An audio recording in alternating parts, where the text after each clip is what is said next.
Patay sarado na mahigit 20 barko ng China ang bao de Masinloc sa West Philippine Sea. Batay sa monitoring ng Philippine Coast Guard at isang maritime security expert.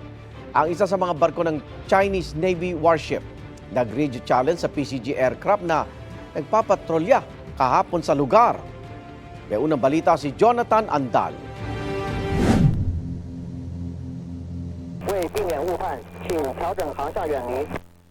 Continuous challenge sila. Hindi lang galing sa China Coast Guard ang natanggap naming radio challenge, kundi galing na sa mismong barkong pandigma ng China habang papalapit kami sa Scarborough Shoal. This is Chinese Navy warship 556 Navy warship approaching to the China's territorial airspace. Follow your course and keep away to avoid misunderstanding. Pero hindi nagpatinag ang kasama naming mga piloto. This Philippine Coast Guard being an islander, you do not possess any legal authority to patrol within the Philippines Exclusive Economic Zone.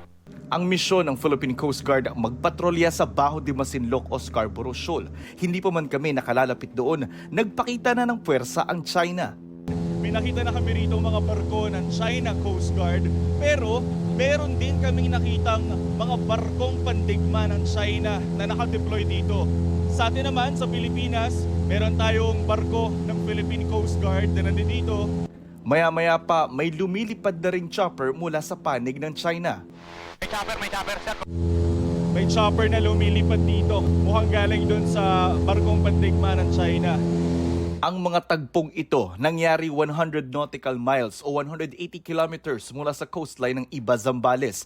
50 nautical miles pa ang layo bago marating ang Baho de Masinloc. Kaya nagtataka ang aming mga piloto. Anong mayroon sa Baho de Masinloc at malayo palang gwardyado na ito ng husto ng China?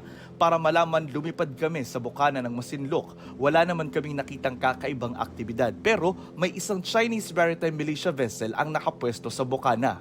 Makikita rin yan sa satellite image na ito ng maritime security expert na si Ray Powell, isang barko sa bukana ng Masinloc habang sandamakmak na barko ng China ang nakapaligid dito. Mula Himpapawid, nakita namin ang 2 barkong pandigma ng China, 2 Chinese Coast Guard ships at 2 Chinese militia vessel. Ayon sa Philippine Coast Guard, umaabot na sa 25 ang mga barko ng China sa Masinloc. Ang Pilipinas naman may 2 Coast Guard ships, isang fish carrier at 30 bangka ng mga mangingisdang Pinoy. Concerning in a way na if we're going to look at the Filipino fishermen being harassed ng mga Chinese maritime forces na to dahil prevent nila ang ating mga kababayang mga isda to move forward towards Baho de Masinloc.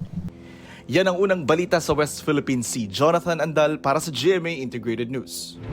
Igan, mauna ka sa mga balita, mag-subscribe na sa GMA Integrated News sa YouTube para sa iba't ibang ulat sa ating bansa.